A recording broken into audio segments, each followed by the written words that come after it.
ውጪ ከዚህ እዝራ ላይ ላደረግሽው ነገር ከዚህም በላይ ይገባሻል። አሁን አፍጥኝ ውጪልኝ። አንቺ ግን በደንብ አስተውሽ። መጨረሻ ላይ ልክ እንደተወጥሽ የምትወጪው አንቺ ነሽ። አንቺ አጸደ፣ አሁን ከቤታችንም ከህይወታችንም ውጪልኝ። አፍጥኝ። አጸደ፣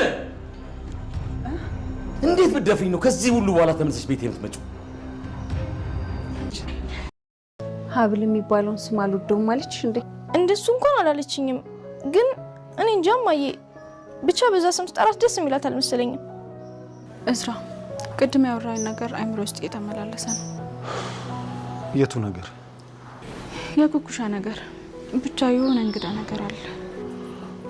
ለምን እንደሆነ ባላቅም እህቷ ሀብል ብላ ስጠራት በጣም ነበር የደነገጠችው። ቆይ ግን ለምንድን ነው ኩኩሻ ስሟን ሀብል ብላ ያስቀየረችው? ዘካሪያስ? አዎ። ምን ነው ደነገጥሽ? ዶክተር ዘካሪያስን ታውቂዋለሽ እንዴ?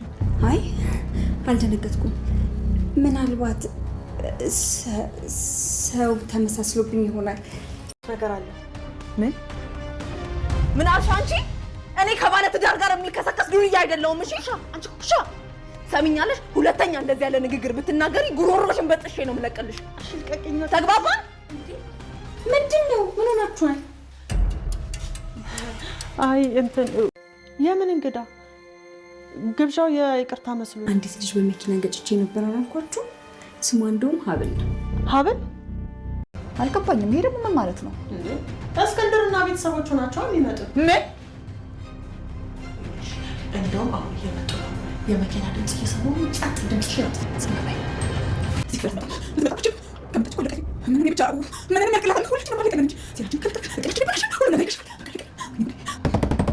የማልወጣው ፈተና የማልተወው ህይወት እጅግ አጣብቂኝ ውስጥ ገብቻለሁ። ሳቀብጠኝ የሰይወት ሰርቄ ነው እየኖርኩ ያለሁት ብላ እንደ ቀልድ የተናገረችው ኩኩሻ አሁን ግን ሚስጥሩ ግልጽ ብሎ እየወጣ ነው። እጅግ የሚያሳዝነው ነገር የሀብል ልደት እያለችም በእርግጠኝነት ስትነግረው የነበረው እጅግ የሚገርመው አሁን ግልጽ ይልለታል። እዝራ በተለይ እቤት ሂዶ ሀብል እኮ የኔ እህት ናት፣ እዚህ ነው የምትኖረው የሚለውን እንቆቅልሽ ሲሰማ ግራ ገብቶታል።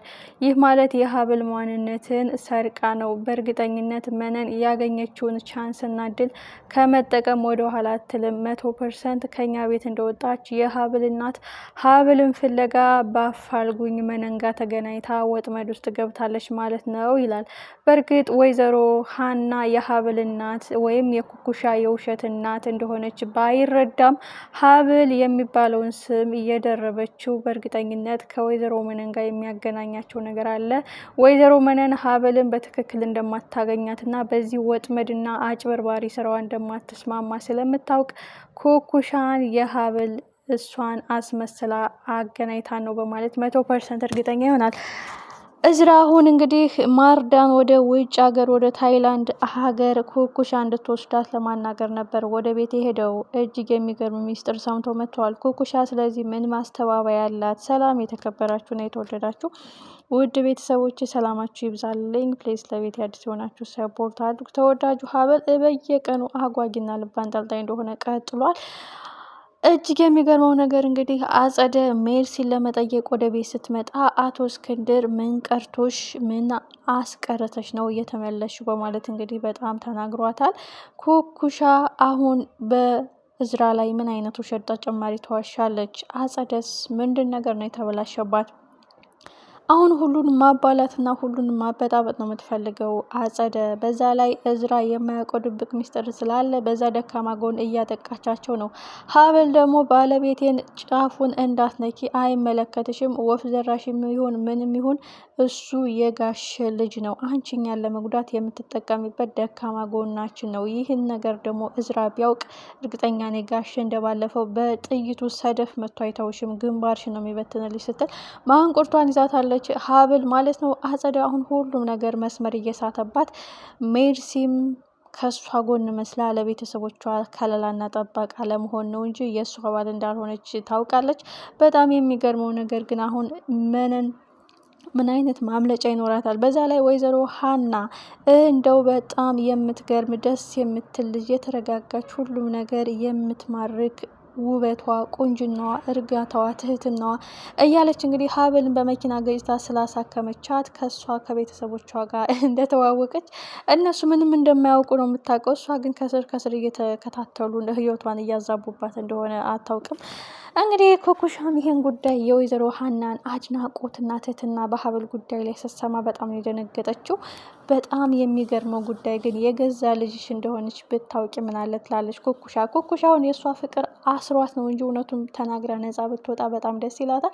በተለይ እንግዲህ እንደዚህ ከወደደቻት፣ እንደዚህ አድናቆት ከሰጠቻት፣ እንደዚህ ትህትናዋን በጣም ከወደደችላት በየቀኑ ከመገናኘት ወደ ኋላ አይሉም ሀናና ሀብል ማለት ነው። ይህ ማለት ሚስጥሩ መገለጡ አይቀርም። በተለይ እዝራ ኩኩሻ ወይም ሀብል ተብላ የተዋወቀቻት የሀና ልጅ የራውን ሁሉም እንቆቅልሽ ይፈታለታል። ምክንያቱም የሆነ ጊዜ ኩኩሻ የማልወጣው አዘቅ ውስጥ ገብቻለሁ፣ የሰው ሕይወት ሰርቄ ነው እየኖርኩ ያለሁት፣ የማንን የምንድን ብለህ አትጠይቀኝ፣ ግን የሀብልን ሕይወት የሀብልን ልደት አክብርላት እያለች ጫፍ ጫፉን ትናገር ነበርና በትክክል የሀብል ሕይወት በኩኩሻ ተቀምጣለች።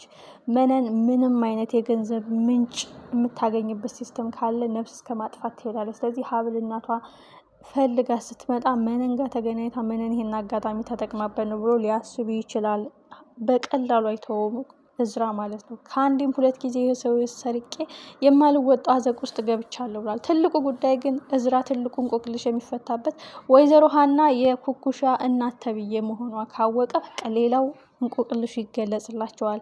ወይዘሮ ሀና እንግዲህ መነን ወይም አጸደ የሚባል ስሞችን ስዘረዝር የማፊያዎች ወይም የሌባዎች አንደኛ ጩልሌዎች በእጇ እንደገቡና እሷንም ሽምጥጥ አድርገው እንደ አቶ እስክንድር ለመጋጥ የተጠጓት እንደሆነ ይረዳል። የዛ ጊዜ የሚስቱን ማንነት ለማስመለስ ትክክለኛ ልጅ ሀብል ናት የሚለውን ነገር ተሟግቶ ያጋልጣል የሚል እምነት አለ። አጋጣሚዎች ሁሉ ለእያንዳንዱ ችግራችን መፍትሄ ይሰጣሉ።